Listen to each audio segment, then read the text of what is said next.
Thank you so much, Mr. Chairman, and thank you for your continuing service. It has been such a pleasure for me to work with you and learn from you in the last couple of years.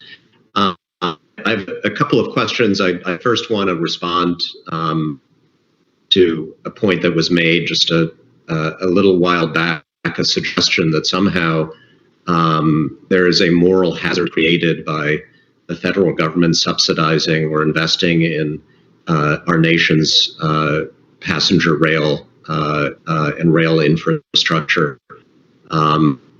It's a very, very strange comment to make, recognizing that, in fact, taxpayers subsidize every form of transportation in the United States, including all of us who drive cars on our nation's highways, which, after all, are not built or maintained by the private sector. And we do it because not just as a public service, but because we recognize that transit of all kinds is absolutely critical to keeping our economy moving. I wish that didn't have to be said, but here we are. I have a couple of questions for Mr. Gardner, building on some of the points that my colleague, Mr. Payne, made. Back in September, we had a hearing with the Amtrak CEO, Mr. Flynn, and in an exchange with me, he told me that he was hopeful that the Portal North Bridge, a key part of this Northeast Corridor work that we have to do, would the construction on the Portal North Bridge could begin as soon as early 2021. And so, Mr. Gardner, I wanted to just ask if you have any updates for us on that, any more definitive estimates of when we will see work actually beginning on that critical bridge. Thank you, Congressman Malinowski. We are making good progress on the Portal North Bridge program.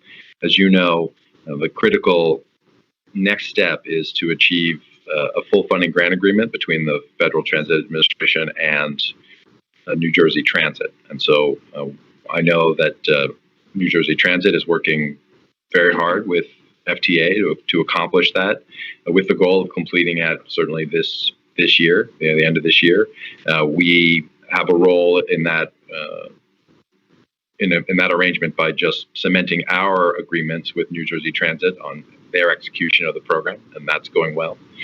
If we are able to complete that work, then New Jersey Transit, I think, will begin the process early next year of going out to market and looking at ways to start the full construction next year. So that's the critical last piece of the puzzle. Amtrak's received additional funding from the FRA through grant program. Amtrak has its dollars in place. New Jersey Transit has its dollars in place. And this last piece of the Federal Transit Administration CIG program is really the final remaining element. And we can begin on this project, which we've been planning for and hoping to develop for well over a decade at this point. Great. Well, that's good to hear. And then, of course, there's the Hudson River Tunnel.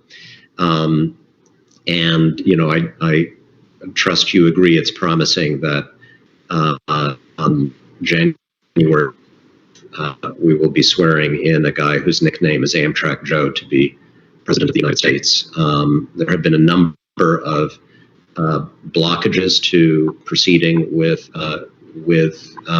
this next critical stage of the Gateway project, and I wonder if you could talk a little bit about some of the procedural levers that a new administration could pull to allow this project to go forward. Specifically, what are some of the early steps a new administration committed to completing this project should take to let it get started? Thank you. Well, there are really three, I think, core steps that immediately need to be taken in order to advance the program. First, like the other witnesses here today, Amtrak is in dire need of additional support financially to get through the COVID pandemic. And we've requested $2.9 billion in additional funding to be able to fully restore our service, recall employees who are furloughed, and keep our capital program going. That's important because if we don't do that, we don't have the capital dollars at Amtrak that will be necessary to undertake some of the elements of the Gateway program. So that's essential. Number two, we need the record of decision to be finalized for the Hudson Tunnel EIS. This is an environmental impact statement. The department has been reviewing that for several years now, and that record of decision, final EIS, needs to be issued. With that, we can begin a whole series of activities to advance the program right away. Next, we need support from administration in recommending that the Hudson Tunnel program be funded through the budget process for the CIG program, start to build the financial capacity to undertake the project. So those are all important early steps. And we are ready to go at Amtrak. Even in these very difficult times, just to put that in context, we had 13,000 passengers yesterday on the Amtrak system instead of the normal 100,000 we would have in a day. So very challenging times, but we are continuing to keep our capacity to advance an essential project like Gateway so that when we come out of this pandemic, we are there to serve America and increase rail's role in the region. Thank you so much. I yield back.